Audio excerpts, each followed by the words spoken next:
और अब वक्त है सवाल घर घर काका। बड़े बड़े डॉक्टरों के साथ छोटे छोटे सवाल। हमारे साथ आज मैक्स अस्पताल की senior director laboratory medicine doctor Poonam Das हैं और मैक्स अस्पताल के ही associate director internal medicine doctor Romal Tickoo हैं। डॉक्टर स्वागत है आपका। बड़े बड़े आप डॉक्टर्स हैं, हम छोटे छोटे सवाल लेकर आए हैं। डॉक्टर टिक्कू, सबसे पहला सवाल मेरा आपसे कि क्या सिर्फ छिलके वाले फल खाने हैं? लोग कह रहे हैं कि सिर्फ छिलके वाले ही फल खाओ। नहीं, आप फल कोई भी खा सकते हैं। आपको सिर्फ सावधानी ये रखनी है कि उसको साफ करना अच्छी तरह से। ठंडे पानी से भी अगर आप साफ करेंगे तो काफ़ी है। अच्छा। और जो पैकेज आता है उसका आप ध्यान रखिए, उसको गार्बेज में डालने के बाद हाथ धो लीजिए। और जो फ्रूट्स वगैरह है उसको अच्छी तरह से धोइए, फ्रिज में रखिए और फिर से हाथ धोइए। ऐसा कुछ नहीं है, आप कोई भी फ्रूट खाइए, बट सफाई आपको रखनी है। ध्यान रखना है कि उसे धोना है बस। और फ्रूट कैसे साफ करना है? सिर्फ पानी से धो लीजिए, साबुन लगाने की जरूरत नहीं है। पानी से अच्छी तरह से आप धो लीजिए, काफी है। अच्छा। खाने पीने से वैसे भी ट्रांसमिट होता नहीं है, बट फिर भी अगर हाथ लग गया हो इन्फेक्टेड पेशेंट का, तो अच्छी तरह से धो लें, वो काफी है। डॉक्टर पूनम, दूध दही की जो बात करते हैं तो वो पैकेट वाला ही खरीदना है? देखिए, पैकेट वाला में आज तक तो हम लोग पैकेट वाला ही यूज़ करते आ रहे हैं। जिन लोगों के पास डायरेक्ट आ रहा है वो भी ठीक है, पर द कॉन्सेप्ट इज़ कि आप जो भी चीज़ घर के अंदर ला रहे हैं, चाहे वो पैकेट वाला दूध है या पैकेट वाला दही है, उसको एक बार नलके में धो लें ताकि अगर उसमें कोई वायरस है वो धुल जाए। तो ऐसा नहीं है कि दूध के अंदर या दही के अंदर वायरस पाया जाएगा, ऐसा नहीं है। बट आप जो भी सामान बाजार से घर ला रहे हैं, पैकेट वाला नहीं, ऐसा है कि पैकेट वाला नहीं खरीदें, सीधा वाला लें जो खुला दूध मिलता है, वो बेटर है क्या इस वक्त? नहीं, अगर आप ऐसा कुछ नहीं है। आपको सिर्फ अगर पैकेट वाला इजीली अवेलेबल है, जो कि एटलीस्ट बड़े बड़े शहरों में, मेट्रोज में और सब जगह है, उसको आप लेके आएं और आप धो लें और आराम से यूज करें। जो भी चीज आपको अवेलेबल है आज के दिन में, अगर चॉइस है तो मतलब कुछ भी यूज कर सकते हैं दोनों में। हम ये कहना चाह रहे हैं एज डॉक्टर्स कि दूध या दही के अंदर से वायरस नहीं जाएगा। हाँ, जिस चीज में आप उस दूध या दही को ला रहे हैं उसको धो दीजिए। अच्छा, नहीं तो अगर दोनों अवेलेबल, जैसे दही खुली भी अवेलेबल है और पैकेट वाली भी अवेलेबल है, तो ऐसा कोई प्रेफरेंस नहीं है? मैं आपको एक बात बताना चाहूँगी। 2-3 चीज़ें होती हैं जिसमें बैक्टीरिया वगैरह भी बहुत मल्टीप्लाई कर जाते हैं बहुत जल्दी। और इंडियन सिनेरियो में, हमारे इंडियन घरों में, आप अगर कोरोना वायरस को भी ना लें, मैं ये नहीं कह रही हूँ कि वो दही या किसी चीज़ में मल्टीप्लाई करेगा, बट दही और सैलेड, जो कटा हुआ सैलेड होता है बाहर का या ओपन दही होता है, उसमें हमने देखा है एज लैब पीपल कि उसमें एटलीस्ट बैक्टीरिया जो है वो काफी मल्टीप्लाई कर जाते हैं। अच्छा। तो तभी हम लोगों को कहते हैं कि अगर आप सैलेड घर पे खाइए, क्योंकि वो अच्छा धुला हुआ होता है। और सैलेड कटा हुआ और दही जो है, ओपन दही जो है, गैदरिंग्स में या बाहर, ये अवॉइड ही करिए। तो अगर कोरोना वायरस नहीं है, कोई और बैक्टीरिया होगा, सपोज आपका कोई पेट खराब हो जाए, उससे आपकी इम्यूनिटी कम हो जाएगी तो कोई वायरस आ जाएगा। बट इंडियन सिनेरियो में ये है, हमने देखा है एज लैब पीपल कि दही के प्रोडक्ट्स जो हैं, जैसे शादियों में होते हैं या कहीं बाहर आप जाते हैं, मिलते हैं आपको, या कटा हुआ सैलेड है, इसको आप अवॉइड करिए। ठीक।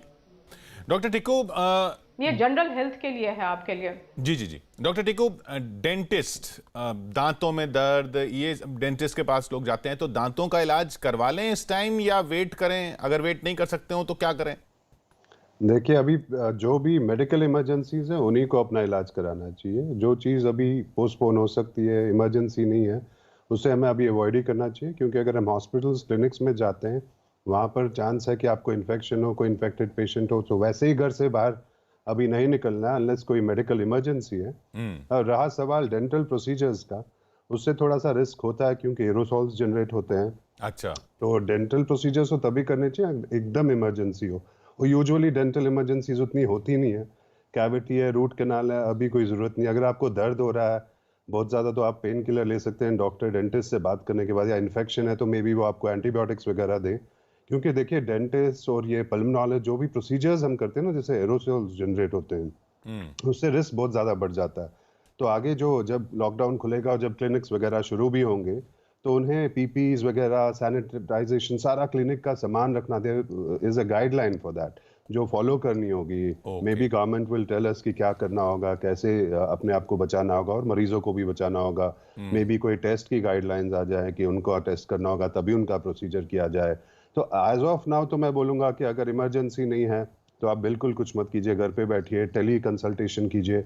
अगर डेंटिस्ट से नहीं कर पा रहे हैं तो फिजिशियन से पूछिए, at least for the time being वो आपको कुछ बता देंगे नुस्खा पेन कम करने का, इमरजेंसी मेजर्स के लिए। बहुत ज़्यादा ज़रूरी है ऑब्वियसली, फिर तो आपको मेडिकल इमरजेंसी रूम में जाना ही पड़ेगा, हॉस्पिटल हो या क्लिनिक हो। वो भी आप पहले अपने डॉक्टर से बात कर लीजिए सो दैट वो प्रिपेयर्ड हो, तैयार हो, उनका भी सामान वगैरह मास्क हो या पीपी हो वो तैयार हो, अकॉर्डिंगली वो आपको हैंडल करेंगे। But generally as of now hospitals clinics मत जाइए अगर आपको कोई मेजर इमरजेंसी नहीं है। और आप कह रहे हैं जब ये खुलेंगे तब भी कुछ ऐसे रूल्स होंगे? हाँ, जब भी ऐसे रूल्स ही होंगे जिसमें पूरी सावधानी बरतनी होगी। देखिए हम ऐसे क्लिनिक्स नहीं खोल सकते अब कि जैसे नॉर्मल रूटीनली पहले हो रहा था। अभी हमें भी सावधानी रखनी होगी, कहीं वहां ना फैल जाए। जो वेटिंग एरियाज हैं वहां पर क्या करना होगा, कितनी डिस्टेंस रखनी होगी, मास्क सबके लिए रखने होंगे वेटिंग एरियाज में। खुद जो स्टाफ है, रिसेप्शनिस्ट है, उसको क्या करना होगा, हम डॉक्टर्स को क्या पहनना होगा, कितना रिस्क है, कौन सी ब्रांच के डॉक्टर को ज्यादा रिस्क है। जैसे डेंटिस्ट हैं, पल्मोनोलॉजिस्ट हैं, इंटरनल मेडिसिन फिजिशियंस जो हम हैं, हमें ज़्यादा रिस्क होता है कि सर्दी खांसी वाले हमारे पास ज़्यादा आते हैं। वैसे ही डेंटिस्ट का भी होता है कि वो ओरल प्रोसीजर्स करते हैं, एरोसॉल जनरेट होते हैं। तो हम लोगों को कुछ गाइडलाइंस होगी जो हमें बताया जाएगा, हम उसको फॉलो करेंगे सो दैट आपकी भी सेफ्टी हो और हेल्थ केयर वर्कर्स की भी सेफ्टी हो। डॉक्टर पूनम, पानी की जहां तक बात करें, गर्मी में भी गर्म पानी ही पीना है? ये में हमने लास्ट टाइम भी डिस्कस किया था जी जी, कि छोटी छोटी चीजें हैं। अगर आपका, कई लोगों का थ्रोट जो होता है वो थोड़ा सेंसिटिव होता है ठंडे पानी को लेके। कई लोग बर्फ भी खा जाते हैं और उनके थ्रोट को कुछ नहीं होता है। तो अगर आपका थ्रोट थोड़ा सा सेंसिटिव है और आपको लगता है कि आपके ठंडे पानी से आपका गला खराब होगा, आपकी इम्यूनिटी कम हो जाएगी, फिर आपको मेडिसिन लेनी पड़ेगी, तो आप वार्म वाटर पी लीजिए। मतलब ये छोटी छोटी चीजें हैं जो आप कर सकते हैं। पर ये कहना कि भाई सभी लोगों को वार्म वाटर अच्छा है और वार्म वाटर ही पीते रहें, ऐसा नहीं है। आप इंडिविजुअल अपना देखिए। जैसे कई लोग आते हैं, हमको कहते हैं कि हम गर्मी में भी ठंडा पानी नहीं पीते, हमारे गले में दर्द हो जाती है। आप अवॉइड कीजिए और थोड़ा सा ल्यूक वार्म वाटर पीजिए। तो ये थोड़ी चीज़ें जो हैं वो आपको अपने बॉडी के बारे में पता है। कई लोगों को कुछ चीज़ एलर्जी करती है, कई लोगों को कुछ चीज़। तो जो आपको लगता है कि आपकी बॉडी के लिए ठीक नहीं है, गले के लिए ठीक नहीं है, उसको अवॉइड करिए। उसकी जगह mild Luke warm water P लीजिए। तो बहुत आप आसानी से कर सकते हैं। पर the point is that you should know your body well. हर व्यक्ति की बॉडी अलग है, हर व्यक्ति के एलर्जीज अलग हैं, हर व्यक्ति को पता रहता है कि मुझे ये चीज़ सूट करती है, ये चीज़ नहीं सूट करती। अगर आपको कुछ चीज़ नहीं सूट करती तो उसको अवॉइड करिए। उसमें आपका हेल्थ भी ठीक रहेगी, इम्यूनिटी भी ठीक रहेगी। जी जी जी, यही कॉन्सेप्ट है बस। डॉक्टर टिक्कू, बच्चों की जहां तक बात करें तो वो जंक फूड तो वो वाला तो नहीं मिल रहा, बर्गर्स वगैरह, लेकिन ये चिप्स, चॉकलेट्स, ये भी अवॉइड करने हैं बच्चों को देने? हाँ जी, जितना हो सके अवॉइड ही करना चाहिए, क्योंकि जंक फूड एम्प्टी कैलोरीज होती हैं, उससे वेट बढ़ जाता है। वैसे भी आजकल हम बाहर घूमने रहे हैं, बच्चे भी ज़्यादा स्पोर्ट्स वगैरह में पार्ट नहीं ले रहे हैं, अंदर ही रुक रहे हैं, अंदर ही कोई स्पोर्ट्स खेल रहे हैं या जो भी इंडोर गेम्स है वो नहीं, मतलब इससे कोई खतरा तो, वैसा वाला खतरा तो नहीं है? नहीं, खतरा तो नहीं है ऐसा, बट जनरली क्योंकि आप अंदर ही हो, एक्टिविटीज कम है, वजन वैसे बढ़ने का चांस है, और बच्चों में वजन नहीं बढ़ना चाहिए वैसे भी, और स्पोर्ट्स कम कर रहे हैं, और ये कैलोरीज में कोई न्यूट्रिशन ज्यादा होता नहीं, ऐसी चीजों में ज्यादा फैट और कार्ब्स ही होते हैं, तो वजन बढ़ जाएगा और वही प्रॉब्लम है, और अदरवाइज तो कुछ नहीं है। खा सकते हैं थोड़ा बहुत बीच बीच में, बट ऐसा ज्यादा सेवन इन चीजों का नहीं करना है। ये बात बार बार आ रही है कि भाई लिफ्ट के इस्तेमाल का क्या करें? लिफ्ट का इस्तेमाल बंद कर दें, तो लिफ्ट में छूना पड़ता है बटन वगैरह को, और दूसरा फिर वो एक एक्सरसाइज नहीं हो रही है, तो वो एक कोशिश करें कि लिफ्ट में ना जाएं। ये इसका कोरोना से क्या रिलेशन है? हाँ, तो इसका कोरोना से वही रिलेशन है जो कि आपके दरवाजों के हैंडल्स का है या आपके टेबल का है या कहीं है। ये अच्छा मौका है कि अगर आप तंदुरुस्त हैं और आप सीढ़ियाँ ले सकते हैं तो अपने आदत बनाइए और आप सीढ़ी लेके ऊपर जाइए।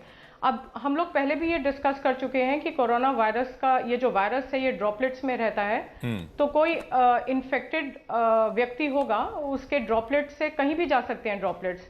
तो वो कहीं हैंडल्स में हो सकते हैं, आपके एलिवेटर्स के बाहर जो बटन्स हैं उसमें हो सकते हैं, अंदर जाएंगे आप, एलिवेटर बंद होगा, आप 3rd या 4th फ्लोर दबाएंगे, उसमें हो सकता है।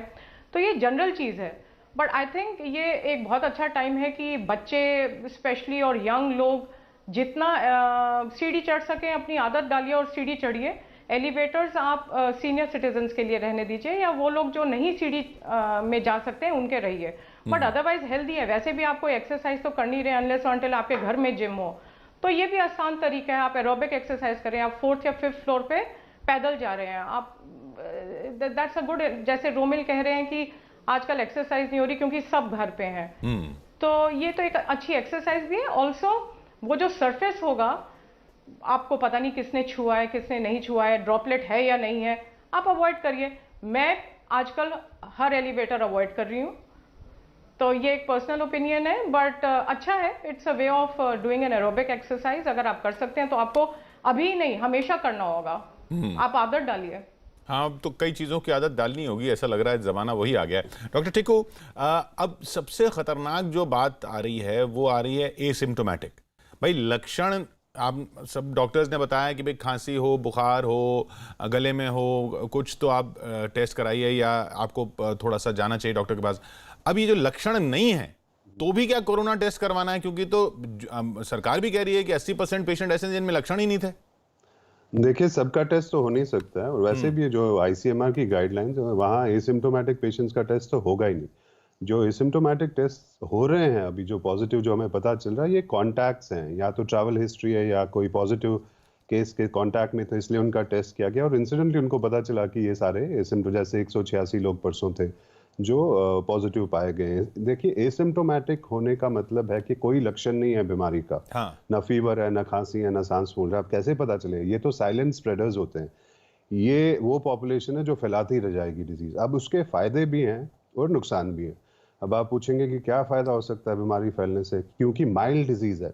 अगर 80% माइल्ड है या एसिम्टोमेटिक है, दैट मींस 80% पॉपुलेशन को तो कुछ भी नहीं होगा, होगी नहीं कोई प्रॉब्लम, कॉम्प्लिकेशन नहीं होगी। अब वो किनको होगी कॉम्प्लिकेशन? जो 60 एंड अबव हैं। वो 20% जो बचे हुए हैं जिनको क्रॉनिक मेडिकल प्रॉब्लम्स है, डायबिटीज है, हार्ट डिजीज है, किडनी फेलियर है, लिवर प्रॉब्लम्स हैं, कैंसर पेशेंट्स है, उनमें होगी। सो उन पे हमें ज्यादा ध्यान देना होगा। इस सब से हमें ये समझ आ रहा है कि अगर 80% माइल्ड है और मेजॉरिटी केसेस हैं 60 के से कम, तो ठीक है, वो तो ठीक हो रहे हैं। तो एल्डरली में ध्यान दीजिए, उनकी गाइडलाइंस अलग होनी चाहिए, ज्यादा स्ट्रिक्ट होनी चाहिए। तो रहा सवाल, और इससे हर्ड इम्यूनिटी भी हो जाएगी। अब जो हर्ड इम्यूनिटी ब्रिटेन में पहले सवाल उठा था कि होने दो, जितने लोगों को हो रहा है धीरे धीरे सब इम्यून हो जाएंगे। अब वो उस टाइम पे शायद नहीं था सही बोलना, क्योंकि कई ज्यादा जाने जा सकती हैं, आगे जाके वैक्सीन आएगी तो may be will be able to prevent it. मगर एज ऑफ नाउ अगर बहुत ज्यादा लोगों को हो गया है तो एक फायदा ये है कि हर्ड इम्यूनिटी हो जाएगी, विदाउट सिम्टम्स उनको इम्यूनिटी हो रही है। ये फायदा है।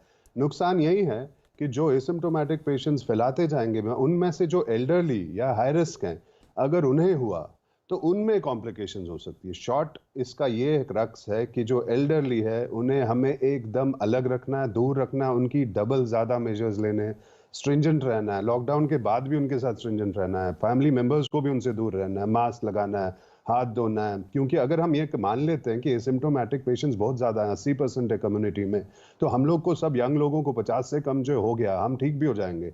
मे भी कुछ लोगों को प्रॉब्लम्स होंगी, बट हॉस्पिटल्स हैं, डॉक्टर्स हैं, हम ठीक हो जाएंगे, बट कॉम्प्लिकेशंस या मोर्टेलिटी उतनी नहीं होगी। तो एल्डरली, इस टाइम पे फोकस एल्डरली में होना चाहिए। अगर आप एसिम्टोमेटिक की बात कर रहे हो, so focus should be to prevent the 60 and above age group, vulnerable age group जिन्हें मेडिकल प्रॉब्लम्स हैं। फायदे भी हैं एसिम्टोमेटिक होने के, जैसे मैं बता रहा हूँ, आगे जाके हर्ड इम्यूनिटी में फायदा होगा, और उसका ये मतलब है कि ज्यादा बीमारी खतरनाक है नहीं अगर 80% में एसिम्टोमेटिक है। माइल्ड टू मॉडरेट जो ये हैं 80% ठीक है, बट सीवियर जो है 20% जिनमें आईसीयू केयर, वेंटिलेशन वगैरह होगी, उन पे ध्यान देना चाहिए। सो ये है क्रक्स इसका, एसिम्टोमेटिक जी, तो डॉक्टर पूनम, मैं आपसे भी इस पर राय जानना चाहूँगा। जो डॉक्टर टिक्कू कह रहे हैं कि इसका मतलब ये है कि सबसे ज़्यादा इम्पॉर्टेंट ये है कि इम्यूनिटी बढ़ाई जाए, क्योंकि अगर लक्षण नहीं हैं और तब भी आप कोरोना आपको हो सकता है, हल्का हो सकता है, आप उसके कैरियर हो सकते हैं, लेकिन अगर आपकी इम्यूनिटी है तो आपको कुछ नहीं होने वाला, आपको पता भी नहीं चलने वाला शायद। और आप, हो सकता है खतरा उन लोगों के लिए हो जिनको इम्यूनिटी नहीं है। तो एक तो वो, तो जैसे डॉक्टर टिक्कू ने कहा कि जिनकी उम्र ज्यादा है उनमें इम्यूनिटी कम होने के चांसेस रहते हैं, और बाकी जो हैं उनको अपनी इम्यूनिटी वैसे भी बढ़ानी चाहिए। जी जी, मतलब वो तो एक्चुअली इम्यूनिटी हर चीज के लिए है, सिर्फ कोरोना वायरस के लिए ही नहीं है। मतलब आप हर चीज वो करें जिससे आप हेल्दी रहें। हेल्दी का मतलब है आप इम्यून है, मतलब आपको जितने इन्फेक्शन हैं वो जल्दी नहीं लग सकते। तो आपकी अगर इम्यूनिटी कम है तो वो ऑब्वियसली कोई भी इन्फेक्शन हो सकता है, कि सिर्फ कोरोना ही नहीं है, कोई भी इन्फेक्शन हो सकता है जी। तो आप इम्यूनिटी कैसे बढ़ा सकते हैं? आप हेल्दी रहिए, हेल्दी खाइए, एलिवेटर ना लीजिए, ऊपर से नीचे तक एटलीस्ट स्टेयर्स लीजिए, जंक फूड ना खाएं। अगर आपको कोमॉर्बिडिटीज़ हैं जैसे हाइपरटेंशन है, डायबिटीज़ है, आप अपनी दवाई अच्छी तरह लें, अपने आप को तंदुरुस्त रखिए, वही इम्यूनिटी है। ऐसे कोई मैजिक पिल नहीं है कि आप खाएंगे और इम्यूनिटी बेटर हो जाएगी। जितनी भी ये हेल्दी चीज़ें हैं, इवन आफ्टर अगर आपका ये कोरोना का एपिसोड ख़त्म भी हो जाता है तब भी आप एक्सरसाइज करते हैं, आप वेट अपना ठीक रखते हैं, आप अपनी दवाइयाँ ठीक रहते हैं, इस हेल्दी, इन लेमैन्स टर्म्स हेल्दी रहना का मतलब इम्यूनिटी है।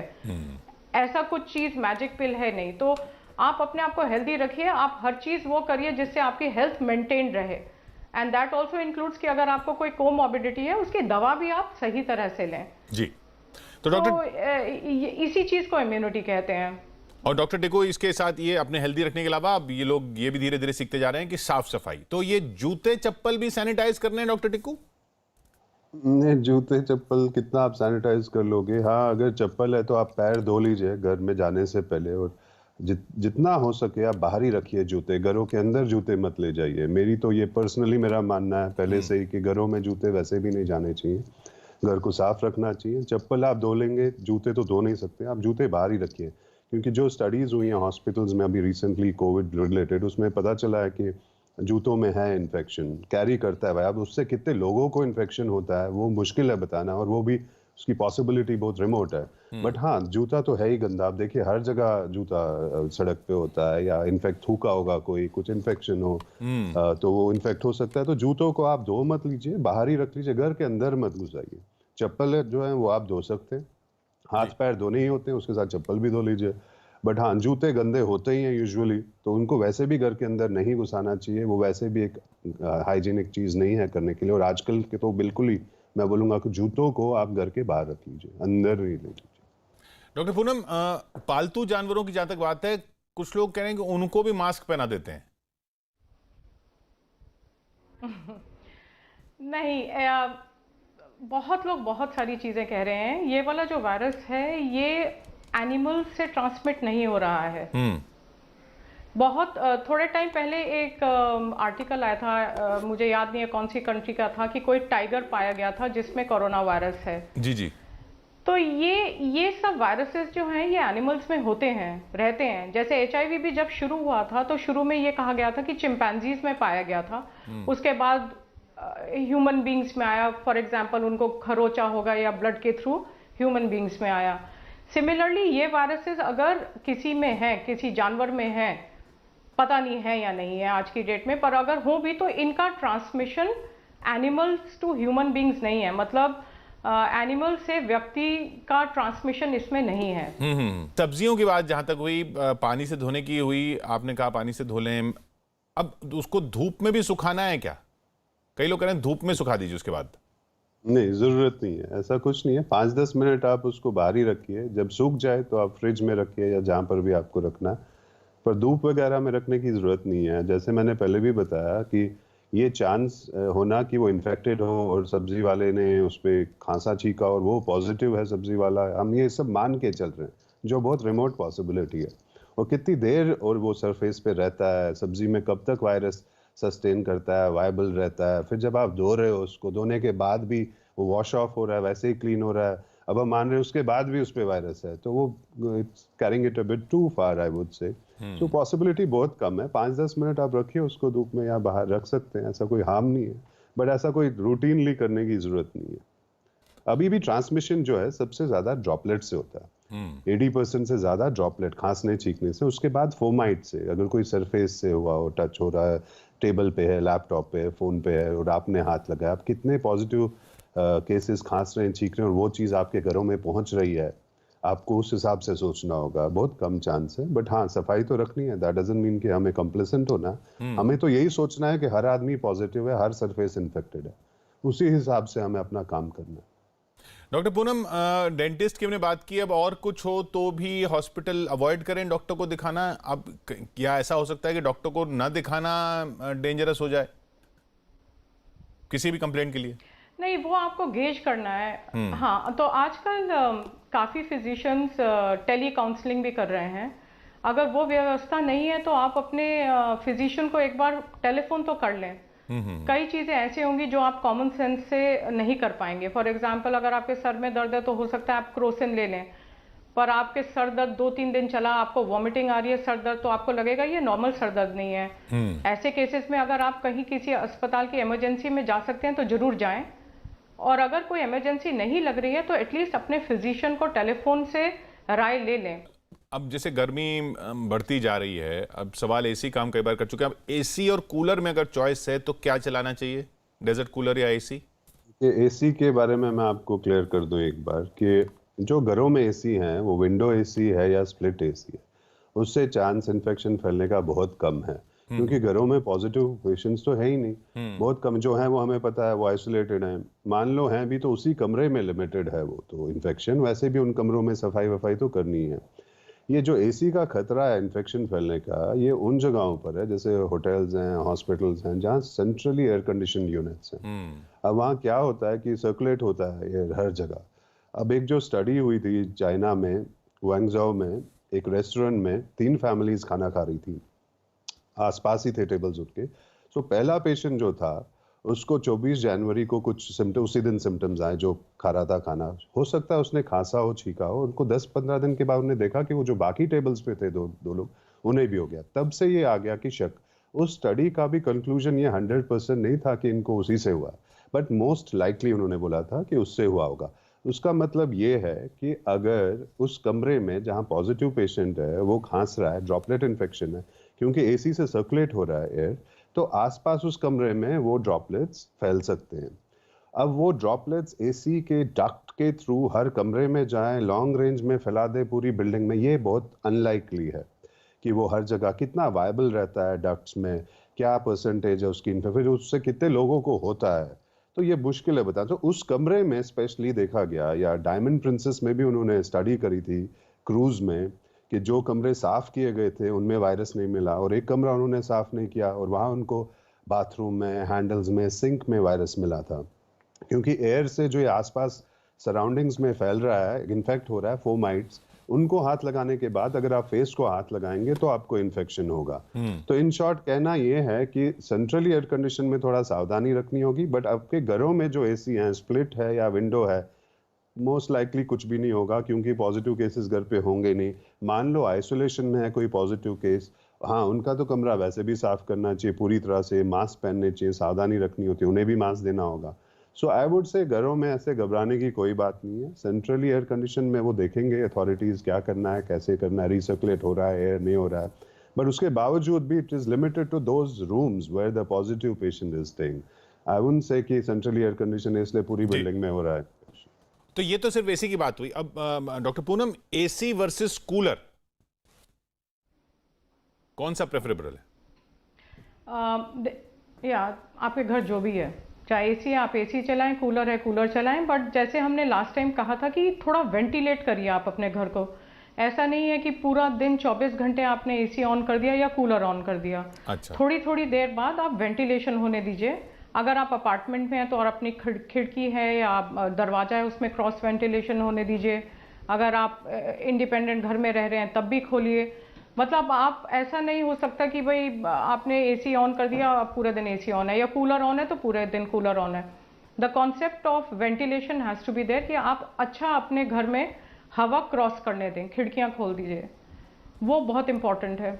कुछ भी मतलब जो डेजर्ट कूलर में पैड वगैरह रहते हैं उन सबसे उतना ही खतरा है जितना एसी से है, या उतना ही नहीं है जितना एसी से नहीं है? दोनों में फर्क कुछ नहीं है एसी जी, बस कूलर्स में हम लोग को, हाँ, बट कूलर्स में हमको यही देखना है कि अगर आप कूलर नहीं चला रहे हैं तो उसमें पानी स्टैग्नेट, मतलब पानी रुक ना जाए, क्योंकि फिर क्या होगा कि उसमें मच्छर पैदा होने शुरू हो जाएंगे और फिर तमाम बीमारियां शुरू हो जाएंगी। जी। तो एक इंडियन सिनेरियो में ये आपको बहुत देखना है कि पानी सर्कुलेट हो रहा है। अगर आपने 3-4 दिन बंद कर दिया कूलर और उसका पानी अंदर रह गया तो उसमें मच्छर पैदा हो जाएंगे, लार्वा पैदा हो जाएंगे, क्योंकि स्टैग्नेंट वाटर, जो रुका हुआ पानी है, उसमें मच्छर होता है। फिर कोरोना वायरस को छोड़ के आपकी तमाम और चीजें चल जाएंगी। जी जी। तो कूलर्स में सिर्फ वही ध्यान रखना है कि आपको पानी, अगर आप नहीं यूज कर रहे हैं तो खाली कर दीजिए कूलर को।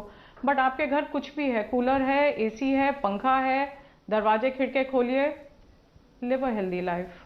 तो डॉक्टर पूनम, और अब पर्सनल हाइजीन की जहाँ तक बात करें, क्या ये जो दाढ़ी मूछ लोग रखते हैं वो भी कोई खतरा है, दाढ़ी मूछ ना रखें?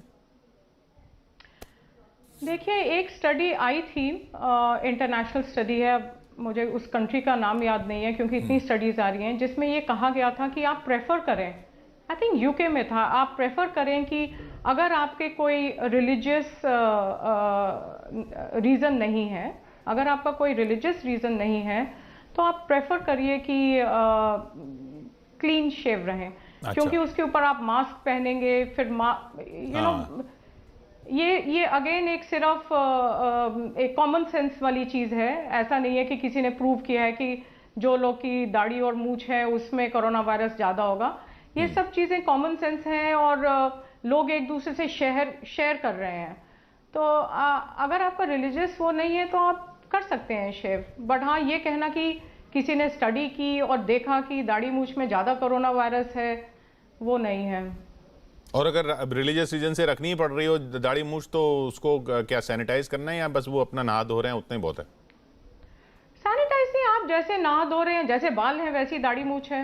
तो अगर आप नहा रहे हैं और बाल में साबुन लगा रहे हैं तो वैसा ही दाढ़ी मूछ है। यू नो, हेड हेयर और फेशियल हेयर तो एक ही है। तो आप कहीं बाहर से आते हैं तो आप अगर नहाना चाहते हैं तो वो सेम चीज़ करनी पड़ेगी। आप साबुन से नहाइए, उसी में दाढ़ी मूछ है, उसी में सर के बाल। बहुत बहुत शुक्रिया आपका डॉक्टर पूनम और डॉक्टर टिक्कू, हमारे ये छोटे छोटे सवालों के जवाब देने के लिए। हम हर डॉक्टर से यही कहते हैं, आप लोग बहुत बड़े बड़े डॉक्टर्स हैं, लेकिन इस वक्त तो जीवन इन छोटे छोटे सवालों में ही उलझा हुआ है। बहुत बहुत शुक्रिया, और जीवन शायद ऐसे ही रहने वाला है काफ़ी समय तक। बहुत बहुत शुक्रिया आपका डॉक्टर टिक्कू, डॉक्टर दास।